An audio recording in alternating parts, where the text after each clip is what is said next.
And we are live. Not even done editing the thumbnail. So, let's see. Cool. All right, that's all done. That's done. And whoo! Hello to the one person who is also here. It actually shows me 18 concurrent people. So, hello everyone. Yay. Hopefully everything's working good. I haven't done a video in a couple days. Is this thing on? Does it still work the same as it does? What's up? I'm actually going to do things different than the order they're in, because I'm going to do a series. Someone asked me about the Tesla, and I'm going to be doing a series on the Tesla. That is upcoming, but I figured I'd mention it because the video has a Tesla Model 3 in it. That is the car I picked up, and because of that, I have a whole bunch of videos that, like, I planning out to do that. I'm supposed to possibly going to meet with these folks in a little while here. I'm split. Like today, everything's happening. So I started my live stream. I'm going to be here for a little while. And then I got to decide if I want to go to a hacker meetup or an IT meetup, because they're both happening in two different directions. And there's too many things to do. And I'll have, no matter which one I don't go to, I'll wish I went to the other. So I still have to decide, because that did not help me in any way. So I have to make some decisions here. And I'll bring this up as well. Let's see. Just like I said, I'll talk about the Tesla real quick. Is there anything that I took pictures of I shouldn't have? Nope. All this is good. What else is in here? Is anything proprietary? Nope. I can scroll. Cool. Drag this over.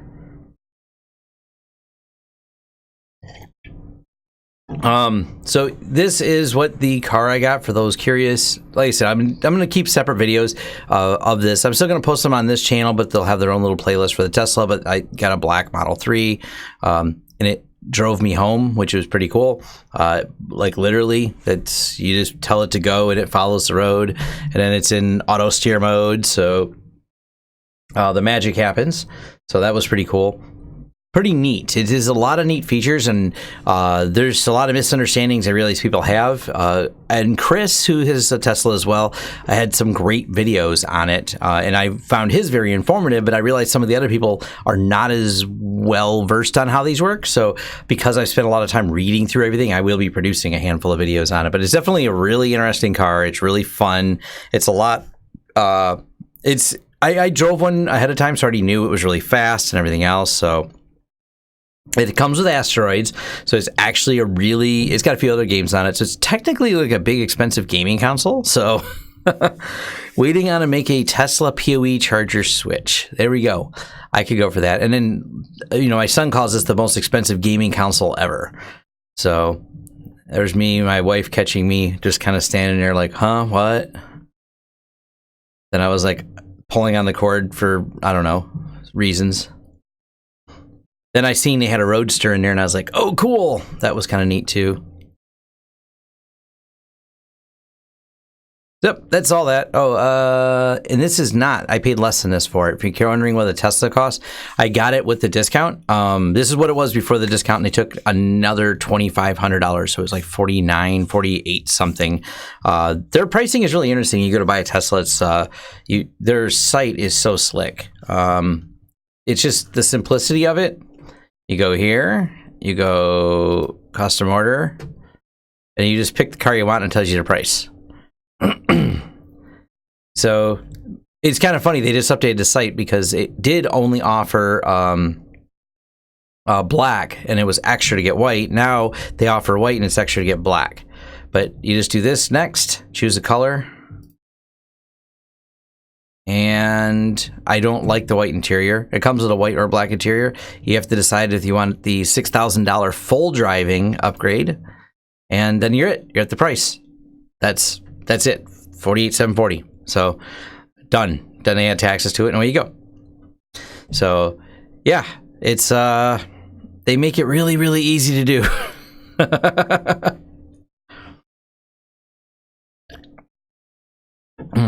Strange folks getting older gonna buy a Tesla, yeah. All right, well, that's enough about that. I will jump to a little bit of errata. One, the TSA didn't get mad at me for this, but I always carry one of these. I did well, power strip. The name was on the tip of my tongue. Power strip. When I travel, I just flew to New York, and it's funny. So I plugged this in, and I acquired friends immediately. Everyone comes over to you, going, "Oh, you have this? These Anchor chargers are great." So, so yeah, it's funny because this is one of those things that I highly recommend if you travel. And I thought about, I may do my tech travel kit of what I carry, which is different than that. I was supposed to use my laptop and a few other things. One of them is just put a power strip in there, because when you go to the airport, it's just one of those things. But yeah, I went to New York. That was fun. So that's enough personal. That's me taking pictures in New York, being a tourist. And that's it. I don't take that many photos anymore. So,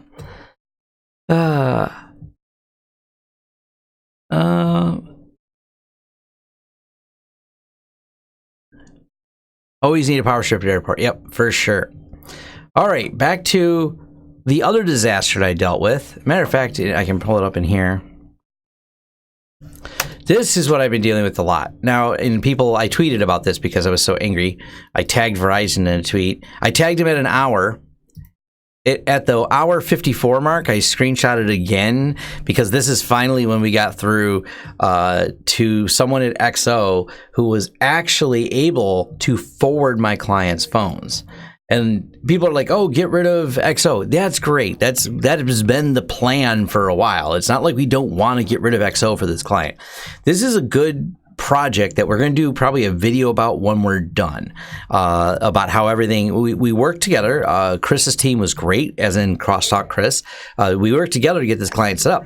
Everything went really well, except the folks at XO they have their IPs set weird, and we asked them to do several days ago on the 11th was, can you point to this other IP block that they have? They have a /27. So we asked them to reroute the SIP, and we have been in nightmare status ever since. And finally, last night, they took the entire network down. Then we got the network back up, and we thought once it's back up, they'd actually have the routing right. They didn't. They still don't know. They have, as of right now, from a ticket open several days ago, they have no ETA when they'll get the routing right.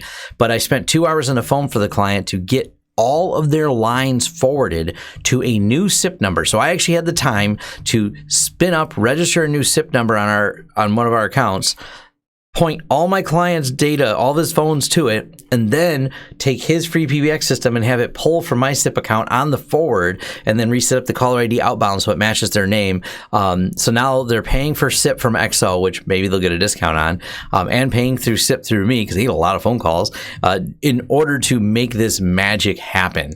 It's the most stupid setup, and it took 2 hours on the phone to get them to forward from a hard down enterprise, not like big client. This is a big client. They get a lot. This is what a mess. It's a disaster. And, Verizon broke the internet. I talked about this. I had a video specifically on how Verizon messed up BGP. They just are so inept. It kills me.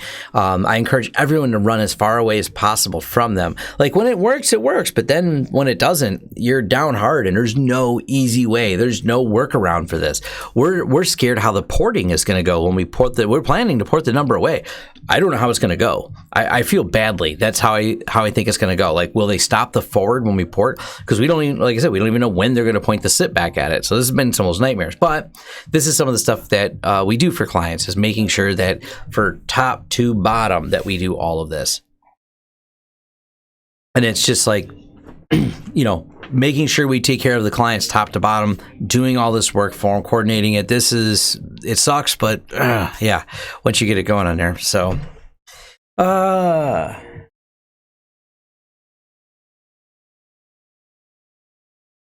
someone says, why Tesla?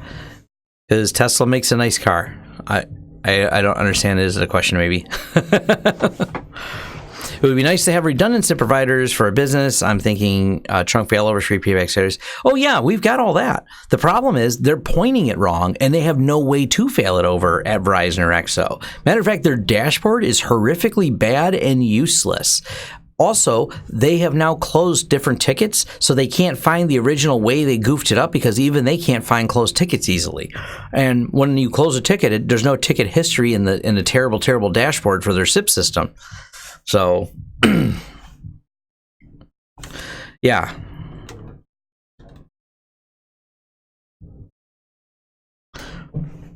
It's crazy dealing with them, and it's one of those things, there's nothing we can really do. I mean, they've got all the right redundancies, so to speak, but it's all built into XO. Matter of fact, they have a backup circuit and everything, but when XO goofed the settings and they're sending all their SIP traffic to nowhere, they said they have to put a change request to ungoof it back from nowhere. It's just like, oh, AT&T, those people.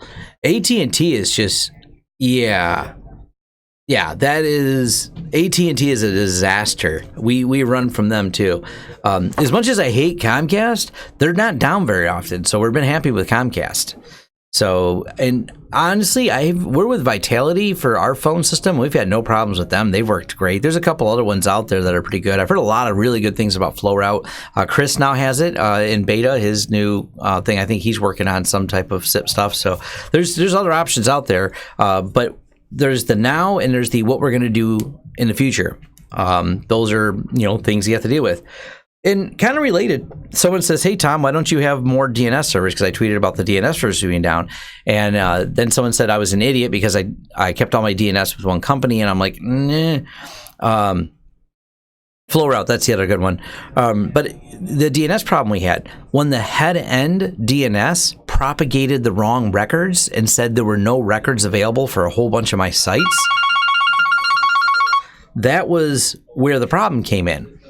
So it's not having, I had 4 DNS servers, I had the right redundancy, but when the head end decides to say these records are wrong and pushes wrong records and they propagate to all 4 servers, then you're down. It's not a DNS server failure, it is a bad config push. And those are much, much harder to fix than redundant problems. And it's kind of what this is. This is a bad config push. And so you just kind of have to deal with the now.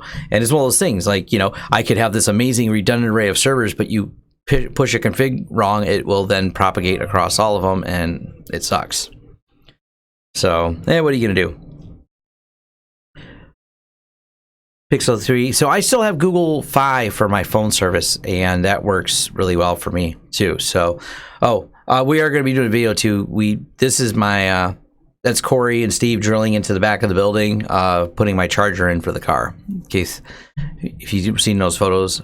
And one of my friends came over, and that's kind of a face of, I shouldn't have ate this much hot sauce. We have some more hot sauce videos coming because our collection is getting huge. And one of my friends came by to do that. And he's also, how many people are interested in a really in-depth SEO video talking about it, how it works, how things work from someone who's truly an expert in his field on that. So that's another upcoming video me and my friend Anthony are going to be doing on the channel here. But that is the Verizon mess that we're experiencing. So that's about it. What else did I have? I did not prepare a lot for today because I've been absolutely swamped. But me and Anthony talked a lot about doing the SEO stuff last night. He's going to plan some stuff, and I'll actually show you his website. He does such awesome work.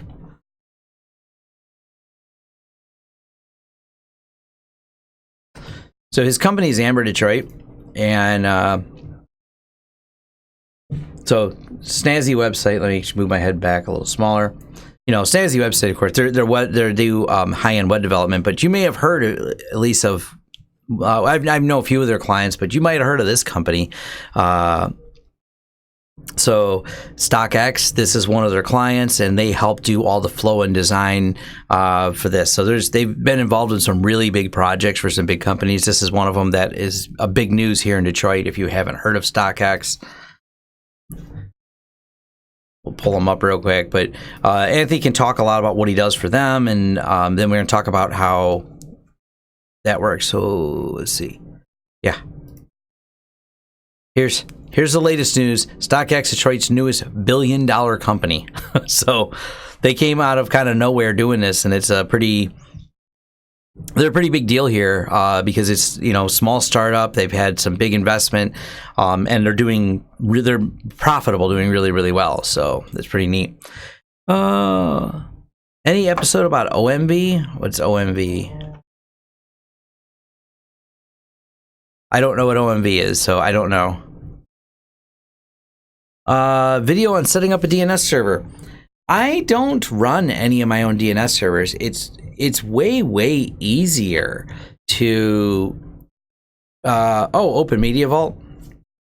I still really I thought about maybe there'll be a Raspberry Pi 4 Open Media Vault. Maybe I'll test it. That's the only time I can kind of find a use case, because FreeNAS isn't really designed around a Raspberry Pi, but Open Media Vault probably would work on Raspberry Pi. So possibly, I'd be willing to look into that. Oh, cool. For a pop-up shop, or StockX pop-up shop. Yeah, they're growing fast. They're definitely big. Who's his best SIP provider? I think there's a lot of them. A lot of people tell me FlowRoute like has a lot of good features, and no one seems to complain about FlowRoute. I think Chris is getting into the SIP stuff, but I'm not as familiar with what he's doing yet. I haven't signed up for it. Part of the problem is we're not huge on. We don't have too many problems with it ever. That's probably the bigger way to describe it. So I don't have a good subjective way. I can only tell you things like, what do you call it? I can tell you that Verizon and XO are terribly and tragically bad companies, and any interaction with them has always been horrible. So is AT&T. But outside of them, I can't tell you who else is bad. They're the only ones that I consistently have bad problems with. So.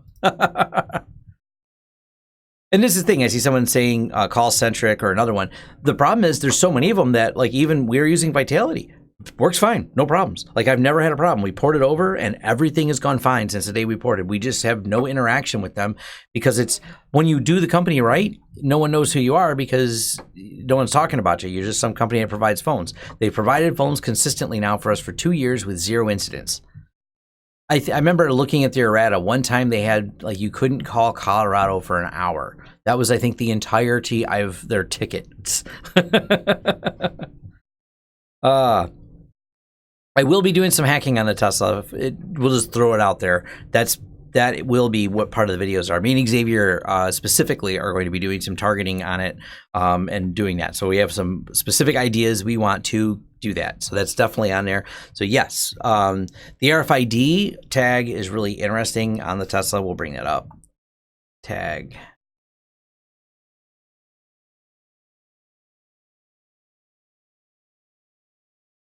So jerry rig everything, took it apart.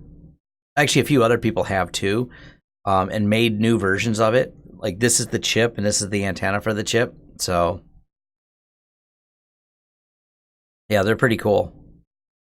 Pretty cool the way it comes apart. I think this is probably from, yeah, that's from the, I think this is from the jerry rig everything video, or someone else had done it as well. But yeah, the Teslas don't have keys. You have cards. So, and I use my phone, but this is the key. So it's not like you can see it and copy it. Matter of fact, what we want to know though is, how does that work? Is a security good? Which I believe has been tested. So we're going to do a lot of research and not reinvent the wheel on a lot of it. So it's going to be kind of fun.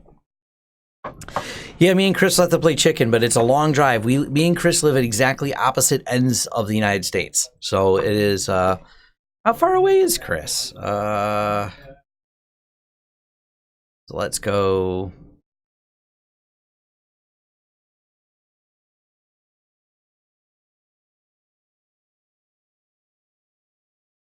Yeah, let's do this.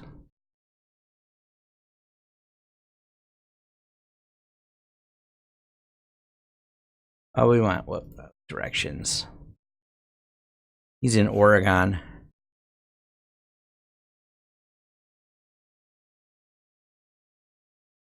I forget where, but just an estimate here. He's somewhere closer to Portland, I think, but so he's roughly however many hours is in there.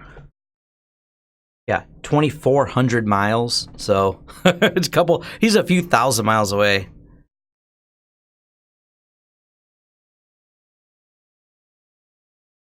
Yeah, when vehicles become fully autonomous, that'd be kind of cool. Just it's not whole 100%, but it is fairly autonomous. So,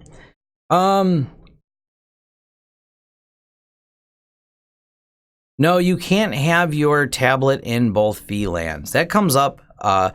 There's not any easy way to do that unless you have a tablet that has two Wi-Fis, because each VLAN is physically a separate network, so you'd have to have two Wi-Fi adapters in order to make that work. I recommend you put your phone in the same phone, tablet, whatever you're going to control all those IoT devices, just put it in the same VLAN with all the IoT devices. That just makes more sense to me.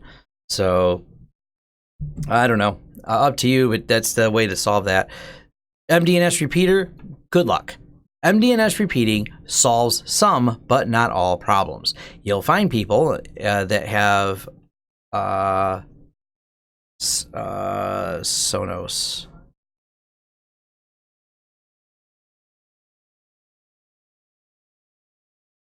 Yeah, you'll find tons of people going, hey, Sonos still doesn't work after I segregate it again after DNS things. Sonos are notoriously headache. We get calls on them. We get people want us to help. They just don't always like. Other devices that use MDNS work. The Sonos goes, nah, I'm not going to, and I don't always know why. So what about routing through a VPN? I need more context. Because you can VPN to the other network, but that doesn't do you any good because the VPN has routing steps in between as well. And you're kind of just making complexities for no reason. Multi-gigabit routing in pfSense, get 10 gig ports.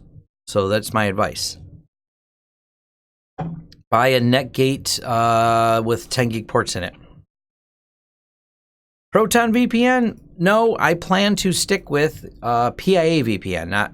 I have no I don't really feel like taking the time to review all the different VPN software out there, and the reviews are very subjective. I mean, I play with a little of them. There's Nord, there's Proton. What does Proton offer? Let's look. Do they offer something that PIA doesn't? I like PIA because PIA VPN allows you to have multiple, what do you call it? PIA allows for multiple accounts, like 5 accounts be logged in at once, and it has no problem with running torrents. Cool. What does Proton offer? Does it do the same thing? Hey, look. Features.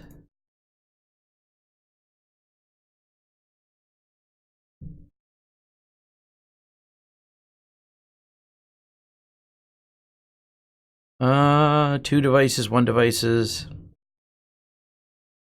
Best offer, 5 devices for $8 a month. How much does PIA charge? I haven't even looked at their pricing in a long time. Yay, private internet access. Where's their pricing?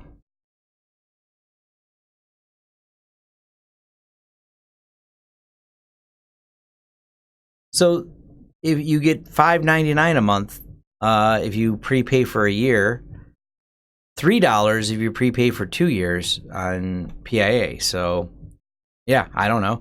What does Proton have that PIA doesn't? So, yeah, I don't know. I don't have enough information to subjectively review them. I'm like, I could say they work. Cool. I don't know what else I would say. Almost every one of them is going to use OpenVPN. They all do the same thing. There's not really features. Actually, PIA has an app. That's a feature that they have. So let's see if we get Proton Plus. What do they have? I mean, their website's pretty. Does that help? They have an app. Multi-platform, Tor server, secure streaming, safe file sharing, secure core. I don't know. I don't know. I don't know what a draw would be for them or Nord or whoever. So I have an updated video coming on PIA though. I will say that. Recommended host IDs while traveling. I use a VPN my traffic, but my device is still on the hotel network. I don't bother changing my host ID on the hotel network. Definitely at the airport is interesting. Airports don't have segregation, isolation, I mean, of devices. Don't know why. Hotel did. I checked the security at the hotel. They did it right. They properly isolated so you can't see anyone on the network. Turns out the airport, you can see everybody. Thought that was odd. I was like, okay, didn't know they did this.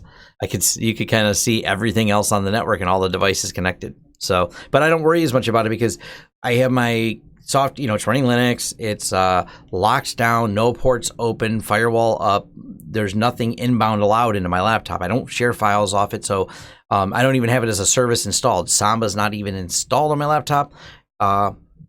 SSH server might be installed, but I know it's turned off and firewalled, so I don't really, yeah. I don't know why I would do a sharing on separate VLANs. You just allow the rule to get on there. You don't need a video on it. You just need to allow it. Because if we go here, 16.69. Go. Look, I'm on a separate VLAN.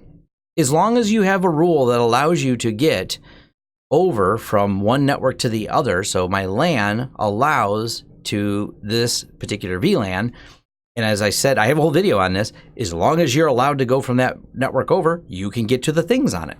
So if you want to share files, put the file server on there. That's how you share on it.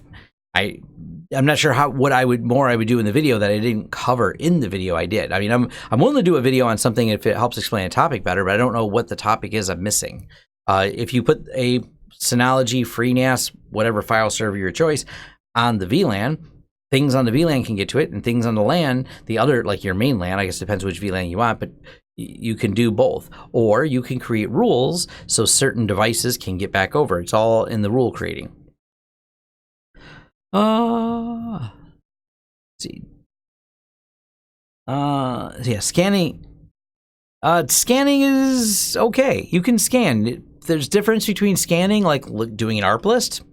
That's passive. It's passive versus active. What's active? I try to log into the ports to figure out what's on them. That's active scanning. That's where the gray area starts. That's kind of like walking around checking doorknobs. That's that can be considered gray area. So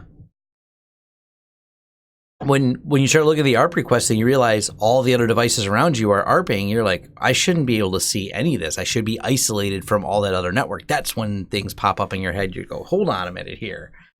So let's.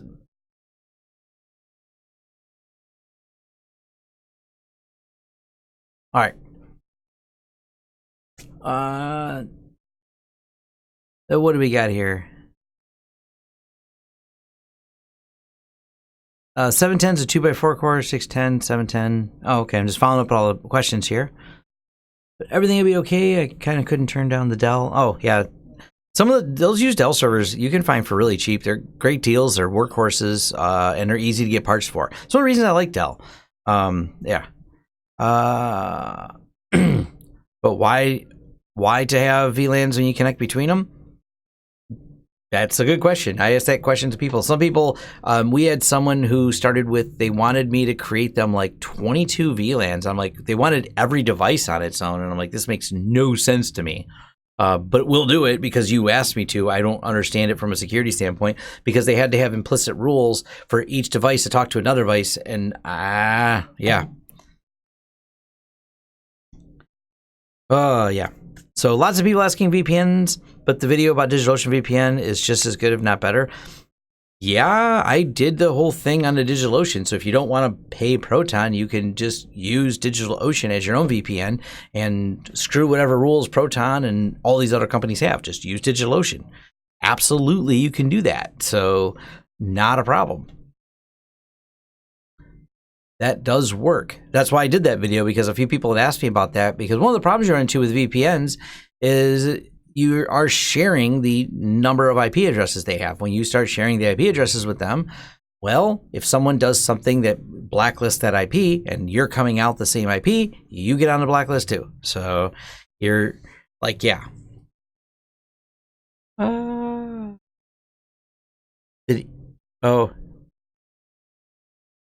The man thing from Eli the computer. I remember when Eli used to do tech videos. Doesn't he just rant about stuff now? I haven't paid attention in a long time. But I remember he used to have a lot of really good tech videos, man. He was old school, started in the early days of YouTube doing all that. He had some good stuff out there too. Now, the other topic I'm going to jump over to is inflexible MSPs. I have run into a lot of them lately and taken their clients, and I don't understand. I do and don't understand this thought process. So, the inflexibleness, like some MSPs are so cookie cutter, everything down to exact science of how they do things, and I already knew the person that bid against them. We got a call today, and we're going to pick up 40 more workstations from a client, a bunch of servers, because the guy is like, he has some really specific requirements, and the other MSPs were inflexible about it, and they thought they were playing hardball, didn't realize that he would just call somebody else. I don't know, maybe that's a sales strategy. And so now we got him as a client, getting proposals over. But there's that inflexibleness of these people. They're like all or nothing. They were all you can eat or nothing. That's the only plans they offered. He's actually called a couple companies, and they were like that. And he reached out to me, and he was like, whoa. And he knew me from some mutual friends. And he's just like, wow, why? He goes, you are saying all the things that I asked them that they said they wouldn't do. They said, no. And he goes, I'm not asking for much.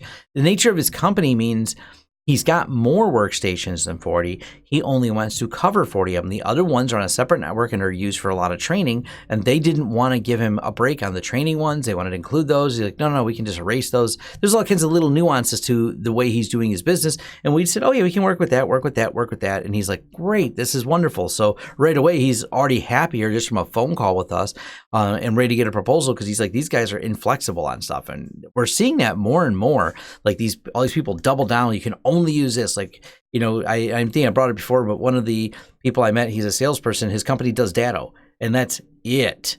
That's the only thing. Like when they come in, they don't care if you bought a brand new switch yesterday. The day they take over, you get all Datto equipment, top to bottom, all leases, blah, blah, blah. So everything is one, universal dashboard for them with no flexibility. I mean, they do good IT. I'm not bad about that as a company, but that inflexibleness is great for companies that can afford, first, the onboarding cost it takes to have your network revamped.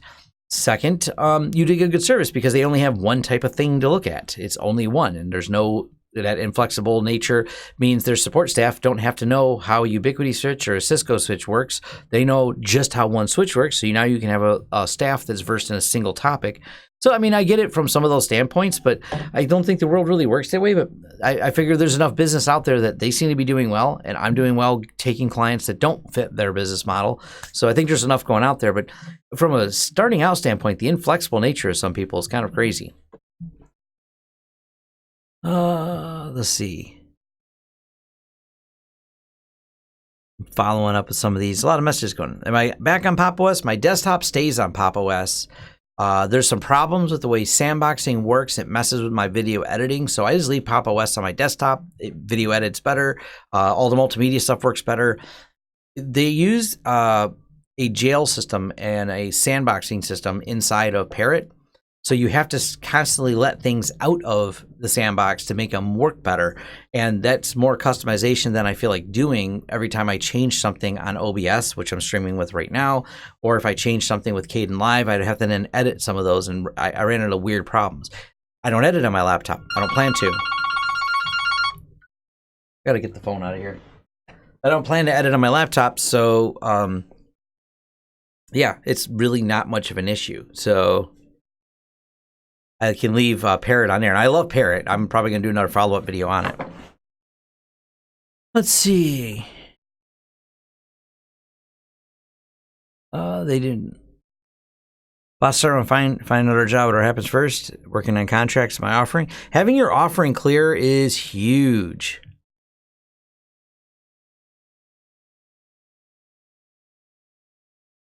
Yes, I do run Pop! OS. India calling. Good news is having an IVR system stops that. So, what would be a good business to target as a one-man show? Whatever you can get. I mean, whatever vertical you have some knowledge in is going to be the one that's there. It doesn't There's not any one that's better for targeting than the other. The biggest thing is making sure that you have a clear package offering. That is like huge.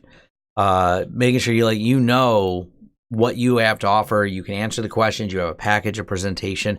That matters a lot because it gives you confidence in your product. It lets them know that you're like, hey, I can do this. I can do these services. I got a rate. Here's how many workstations you have. All right, here's your quote real quick. I can fire it off, send it over. Away you go.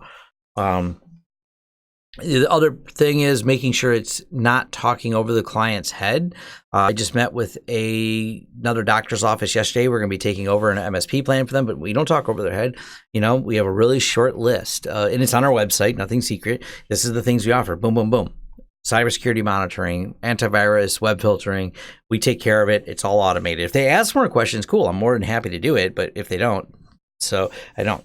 Why Pop! OS over... Red Hat Enterprise, IBM Enterprise Linux. I think Red Hat makes a nice system, but Pop! OS is based off of Debian, of course, based off Ubuntu, and Pop! OS puts some really nice polish on the system, and the Debian is the world I know better. I was a Red Hat person in the 90s. 2001, I think I switched to Debian, or 2000. Never looked back. Debian's app package system was superior to the Yum system that used to be part of Red Hat back then, or what was it? Was it Yum? Yeah, RPM. I'm sorry, RPMs before Yum. So the RPM system, I moved to that, and I never looked back. So I don't do much Red Hat. I'm aware of it. I do some CentOS because of XCP and G, but I'm way more comfortable in the Debian world. That's the place that I'm happiest. Any chance to get a FreeNAS to sync thing? Trying to sync my 10 PC, but can't get the FreeNAS to work. I have a video on that. I look up my sync to type in sync thing. So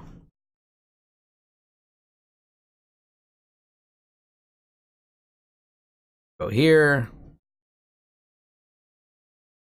We'll use that search function. How I'm using free things CNAS, and I have one on jails and one on, I haven't done 11.2, so I will probably do a new one. We finally got all details worked out.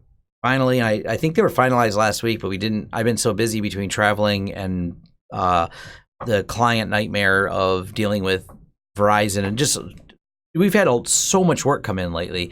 It's actually required me. Like, someone called the other day, was surprised I answered the phone. I'm like, everybody else is either on site or on the phone, so I'll pick it up. I'm never too proud to pick up the phone of a company. Like, I'm answering phone calls, man. I make sure every call gets answered. We just been that busy, so. So I haven't had a chance. It's been really bad with making videos, and I got really determined to try something that wouldn't work. But then I wanted to make a more concise video about how it does work, because it's complicated. We're gonna do that. So yeah, I have an entire top to bottom series planned out with FreeNAS, getting started with FreeNAS 11.2, walking you through all the steps of it. So that's definitely videos coming. And the same thing with XCP and G. XCP and G version 8's around the corner. Whole series of videos going to be coming out on that. How to get started, how to do pass-through. Everyone asked me about pass-through. I said, fine, I'll do some pass-through videos. So that's going to be kind of fun. So here's a problem. Trying to decide on a good RMM to get started with. Have you looked at Ninja or Atira? Everyone seems to outgrow Ninja. I don't know why. I just see, the same thing. Look in the forums. You'll find people on there. It always seems to come down to the big guys in the market. You have Kaseya, who I don't use, and they've had a couple security incidents, but they're pretty big, and they seem to have cleaned up their act. They haven't seen a security incident in a while from them. You've got SolarWinds. They're huge.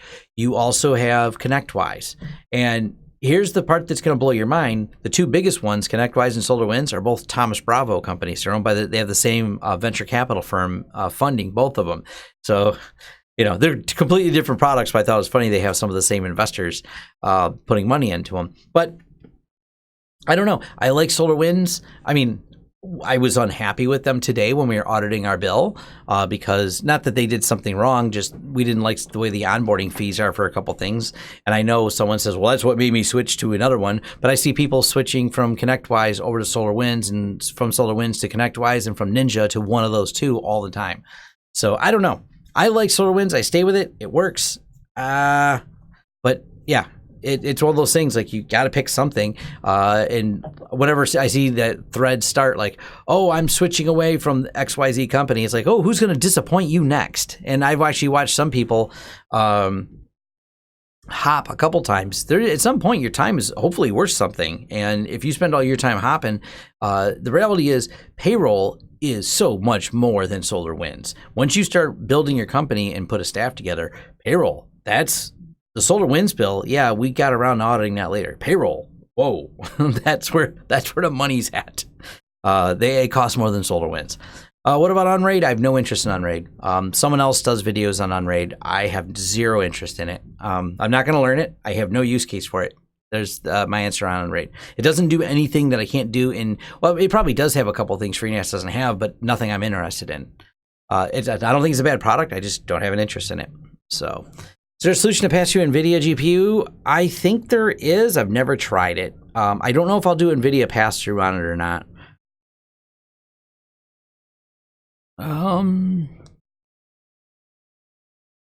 Yeah, RMM shopping's overwhelming. That's for sure.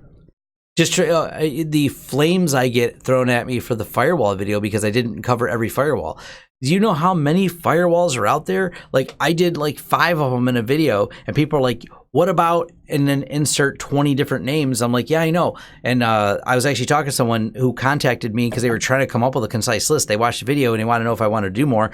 And I gave them an idea of what I would charge if they really wanted me to sit down and research and put that together. I'm like, yeah, I could make a 4-hour video on firewalls and all the ones I've dealt with, because we've seen everything in the market. But yeah, they're everything from Palo Alto, Junipers. We have clients with Junipers, clients with Cisco, old Cisco ASAs. It's just like so much out there. It's overwhelming. So sometimes you do have to pick a couple, because people, someone asked me today about doing MikroTik, and I'm like, one, no interest in it, and two, I just turned down the job because they were trying to make a MikroTik do something that I'm not sure if it can do. And I was like, you want to pay me by the hour? Yes, that's what you would be doing.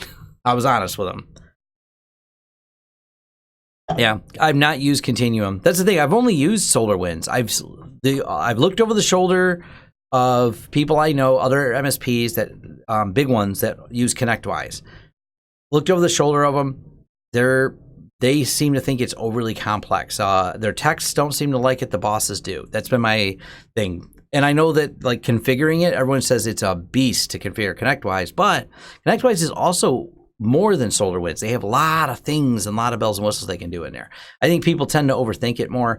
I've liked the SolarWinds dashboard since it used to be Hound Dog. That's how long we've been using it, so we're really used to the way it works, and it works for us.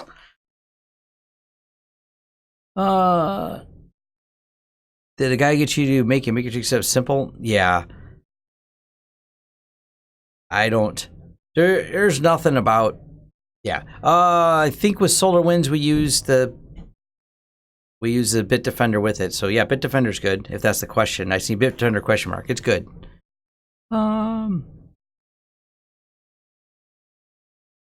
Is there a way to manage certificates without command line tool? There's a CA manager in pfSense, so yes.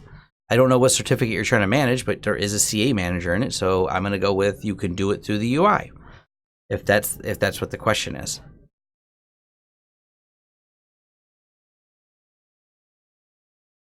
I see a lot of work on Field Nation. Haven't used it. I avoid all of those because they never want to pay our rates. We currently charge $150 an hour. They don't want to pay us $150 an hour. Therefore, if they're not going to pay me $150 an hour, we're not doing it. That's what my tech's bill at right now. So as of, and I'll say, what is it, July of 2018, my tech's bill at, and so yeah. I have a certificate authority in pfSense. You can there's a whole certificate management system in pfSense, so that's not really a problem. It does work.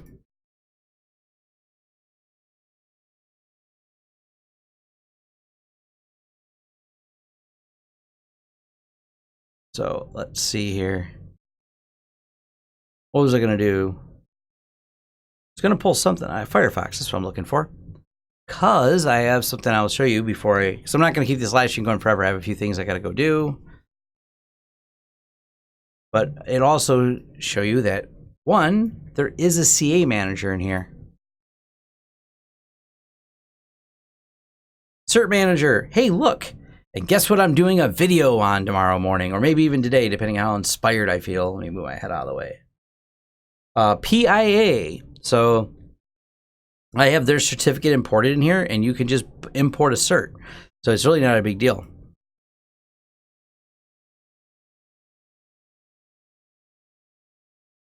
Let's see.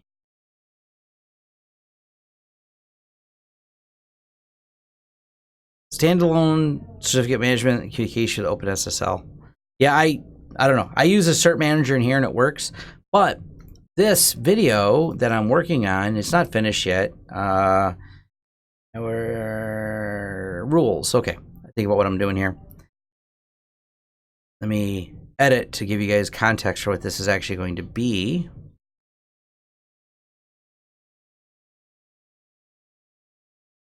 Yeah.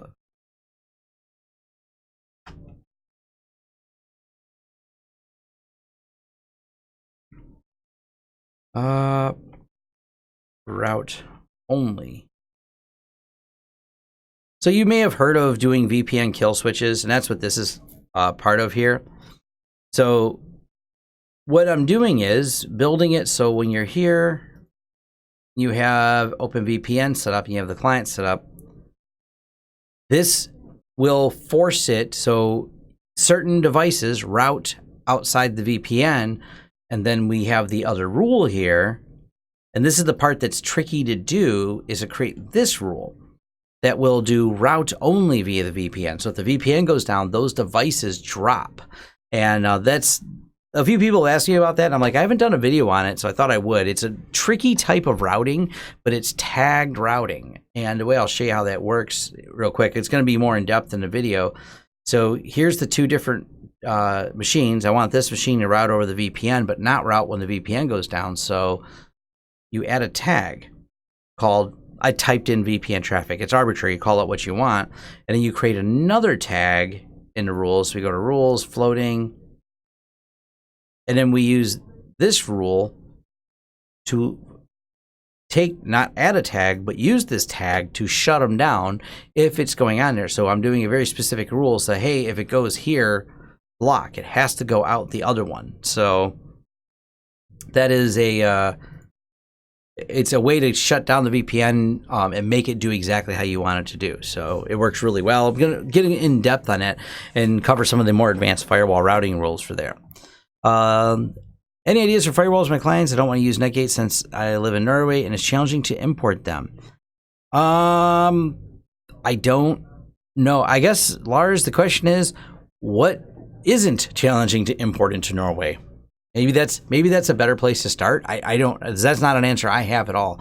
I don't know how hard it is. The other thing you can do, you can just build your own Netgate boxes, or, you know what I mean? Get some, not the ARM ones, but, you know, get like the Quoton boxes and load pfSense on there. That's definitely an option for there. And it kind of comes down to needs. I mean, we'll use a USG for clients if it fits the need. Matter of fact, we have a lot of clients with USGs. They're really basic. They're small offices, no VPN, no routing rules, no specialness, just one basic internet connection to get them online. They just need to be online, and it works really well. So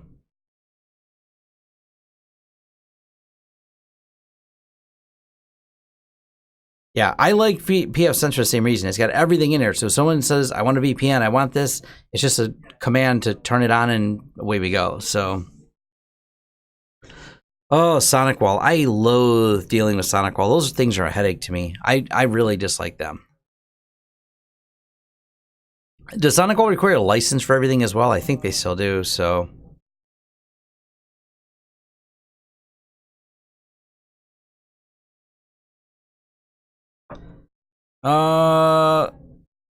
yes. PF Focus is cool. I tweeted about this the other day. This is a great product. I should do a specific video just on this. It's so cool. It's neat to dump the rules real quick and make this in markup language. Yeah, I definitely have used this. I like it a lot. I played with Sophos. I hated the interface. I just thought the Sophos interface was terrible. I don't think they make a bad product. Sophos seems to be pretty good quality-wise, but dealing with the way they do rules, like, it's just their screen, the interface, everything's terrible about it. All the problems with the Unify are because they're too basic. So whether you use a USG or USG Pro, the problem is exactly the same. They're too basic of a firewall. I got nothing. As soon as you go, I need these advanced features. I get people, this is a common thing people call us for. Hey, I want to do all these things. I can't find anyone who's done anything with them. I tried the forums. Like, yeah, it won't do that. That's why. That's the whole problem with it. As soon as you want all kinds of advanced routing, even a USG or the Pro, the one you spend all the stupid money for, doesn't have the ability to assign natively multiple WAN IPs through the web interface.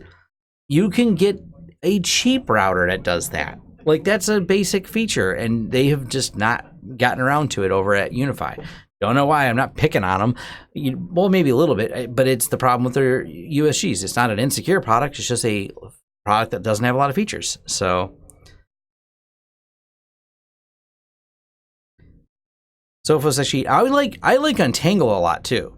I have a whole new series of Untangle videos I'm doing because we like Untangle for web filtering, because everyone wants pfSense to do things it doesn't do properly or doesn't do well. Untangle is a great option. That's something else you can check into, Lars. Check out Untangle.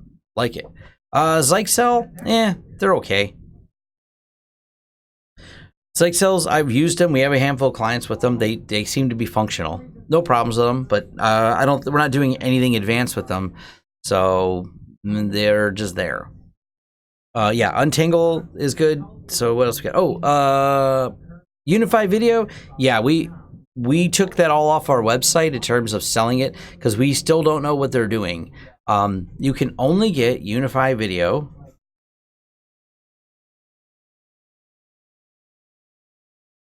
Unless we're learning something new. Nope, not this one.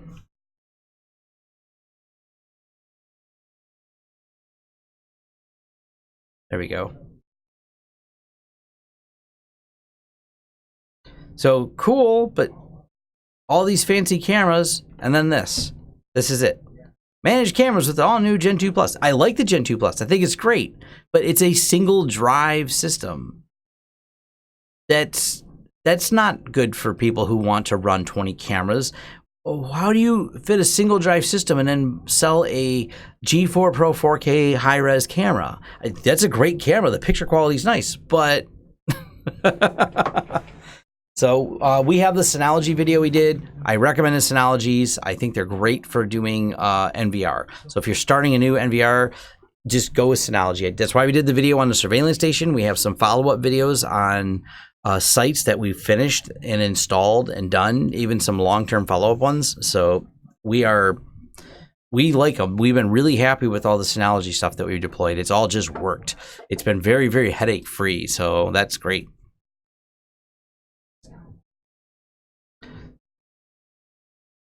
Nope, I haven't found anything other than Synology that we care for. Well, I mean, I like ExactVision, but it's only 4 times the cost of the Synology.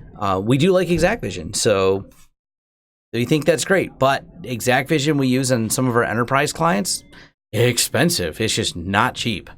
So, yeah. Free IPA. I know I've played with that.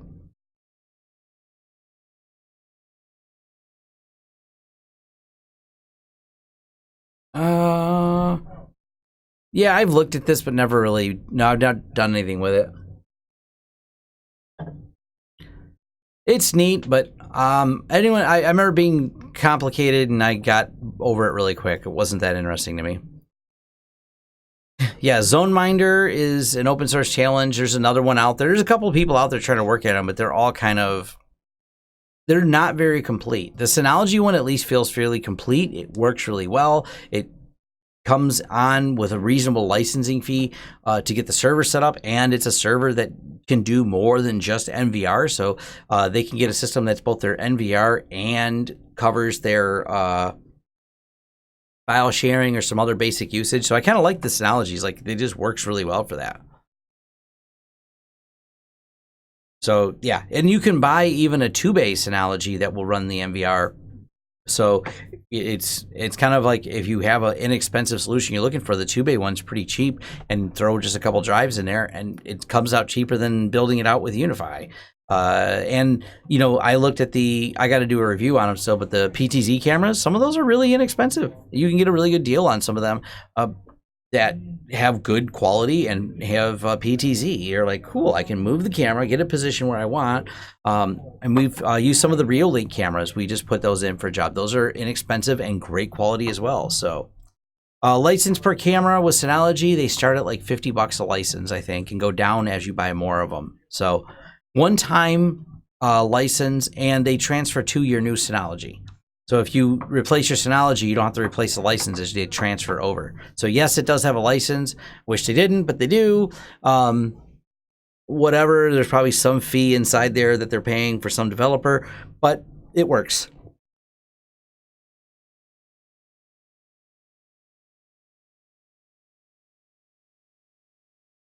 Wave Store?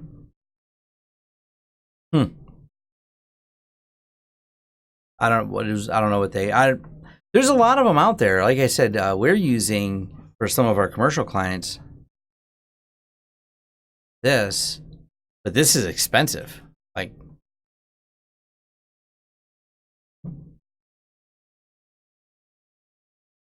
they're like 120 a license for each camera. I think that's what they're charging now, 120 or 130. They did some price changes. They're kind of cool. They run on small.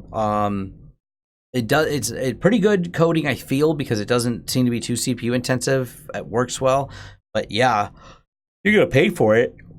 We have a client with 400, 500 cameras with this, so they're happy.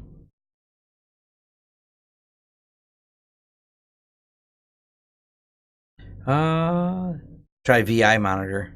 Yeah, there's a lot of different softwares. There's a company we did some storage consulting with, and it eludes me at the moment the name of the software, but it was like, wow, really nice. All kinds of, they're using it at airports to monitor things in and out. Really cool. They needed a ton of storage, but it's got all kinds of analysis to count all the license plates, all kinds of AI features.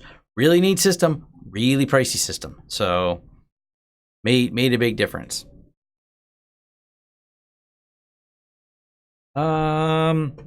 Yeah, Vote cross platform. That's the nice thing about ExactVision. We'll run on a Linux server or a Windows server. I thought that was kind of cool. But like I said, the Synologies are kind of an easy one for clients, especially because the Synology makes a smaller NVR model that has the HDMI on it, which is plug it right in. They can watch it on a TV.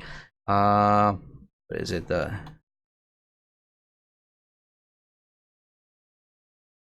Synology NVR model.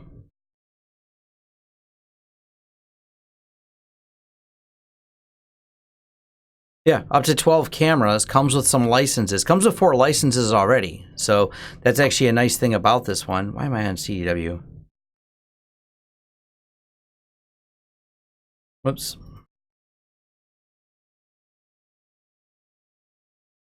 And we'll look up this one. There we go. Much cheaper than CDW.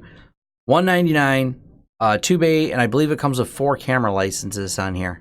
Yeah, 4 camera licenses up to 12. So for $199, and then you go buy 4 cameras, you have a nice home 4-camera system that's not overly expensive and actually a good quality that can be viewed from anywhere. So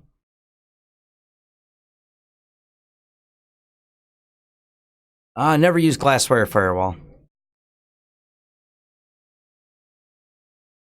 So, but yeah, that's what I'm saying. The Synologies, when you look at certain models, maybe I need to do a follow-up video on this. So this is the NVR 1218.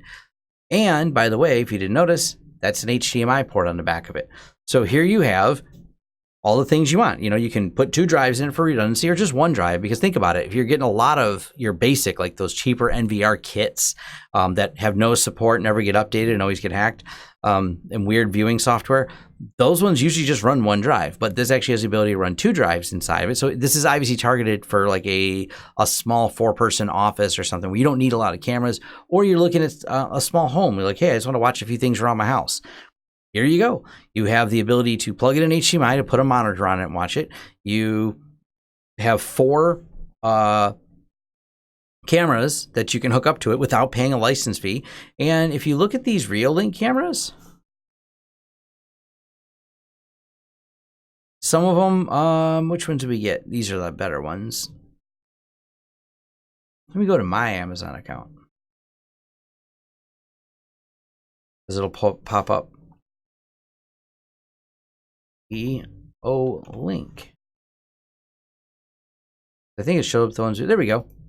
This is one of the ones we're going to do a review on. Here's a camera for $54. That's actually pretty good. I mean, it's not any movement, but it looks decent. It's got night vision on it, and this is 5 megapixels. So plug this in, plug it into the UniFi. Now you built for a few $100s. It's not even substantially more than buying some of those cheap kit cameras that are kind of like the no name, no support cameras. This has actually got features. So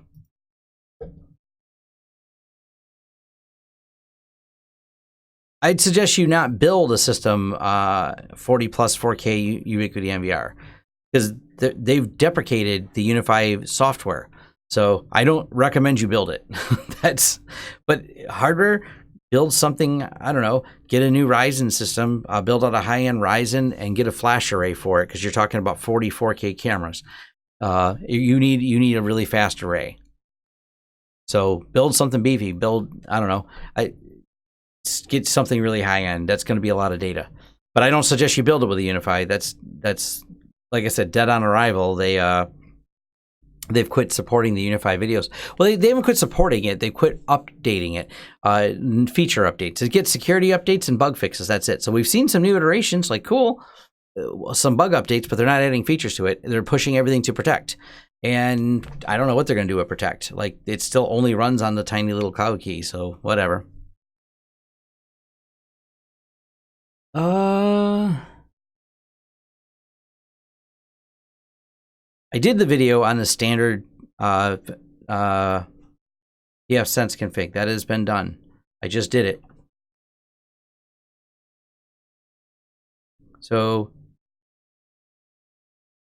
it's the most recent. Let me look, because I go to videos.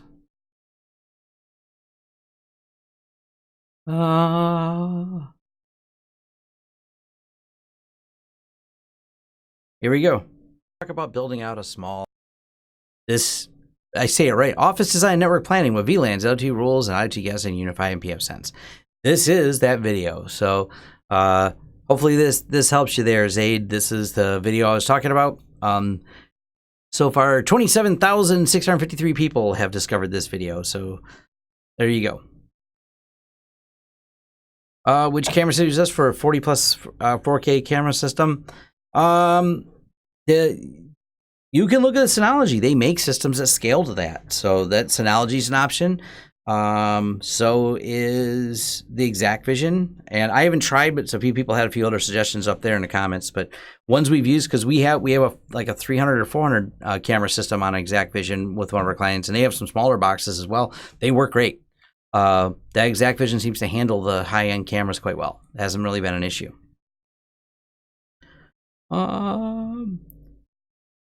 That's experience. How do you pick a camera? Best location for a camera. Is there something interesting to watch there? Stand in the spot. You look around and you go, is there things I can see that are interesting here? Does something happen in this area? It's just kind of an experience. There's not any hard science to it other than, don't put it in front of a pole.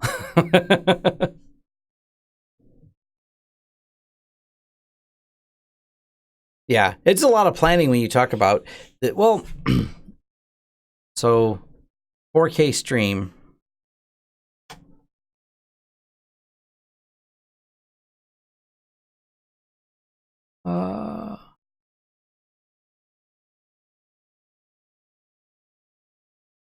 Actually, not that much.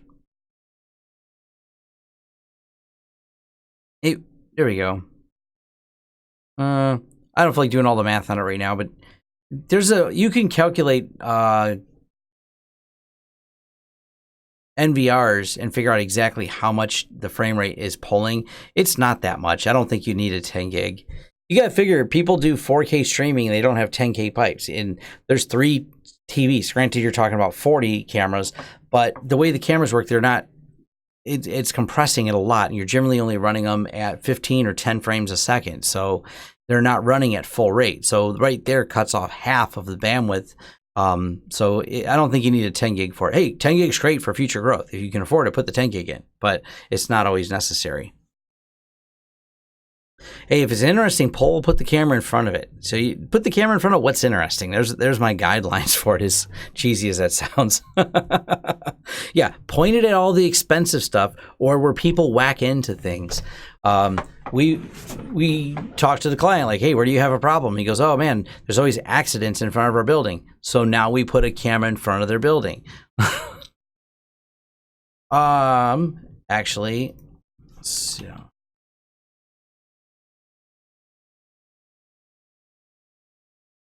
Hey, look, magic. Number of cameras, 40. Days to store, I need 30 days. Daily recording, HDMI output, nope.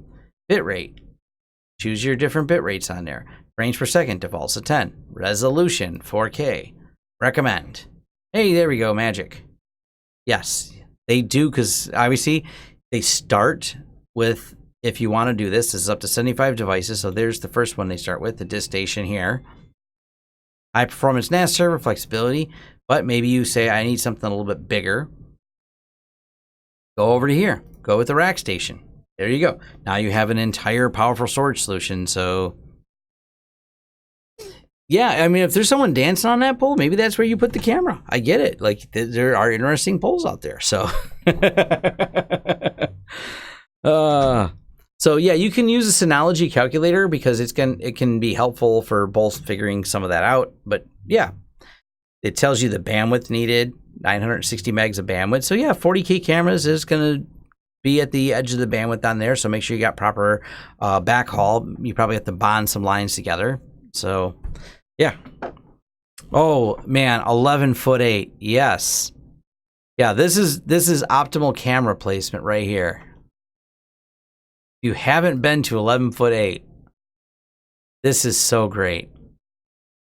This site is, I have lost some time on this site. 11'8" is a site where a guy decided he was going to. Oh, that's so good, isn't it? Why is it so satisfying watching cars that can't fit under a bridge go under a bridge? And what this person does, I don't know. I think they either own the business or have an apartment on the corner of where this bridge is, and they just watch it. So a bridge doesn't sound interesting until people crash into it so often that there's an entire website dedicated to how often people, and it goes back all the way to 2008. 10 years of people going under this bridge and crashing into it, or 11. Yeah, this site it's stupidly funny. And it's, yeah, he's got night crashes, car crashes, all the different stuff. But it sounds like I should probably do some more videos on NVRs. The Synology one, watch my Synology video. I get in depth with their system. I am doing a follow-up to one of the Synologies we installed and how we set it up, how we configured it, everything that went involved and how we planned it. Because I'll cover how we did the cameras. I need to go, the day I was going to go do it, it rained, but that's the goal. I'm going to fly my drone over there and show you the area, show you how the whole thing went. So that's going to be pretty good. Any good open source NVRs? Nope. If there is one, I'm not aware of it. I have not found any of them that are, I mean, they're all like more do-it-yourself projects. They're not very robust at all. So FreeNAS is cheaper for storage than Synology on some of the enterprise stuff like that, but you still need the NVR software. So how much cheaper is it?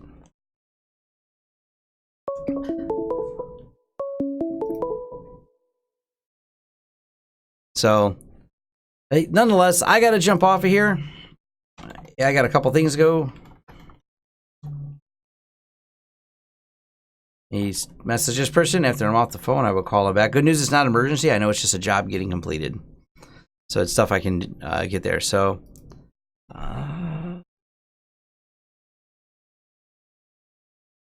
Unify that wouldn't bottleneck. If you want to use a Unify firewall, I think you have to go to the Pro. They have it on their website how fast each one of them can route.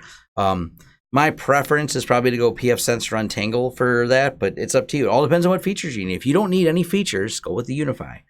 As soon as you go, hey, especially like the video I was just talking about here, and this is going to be one of those really advanced features.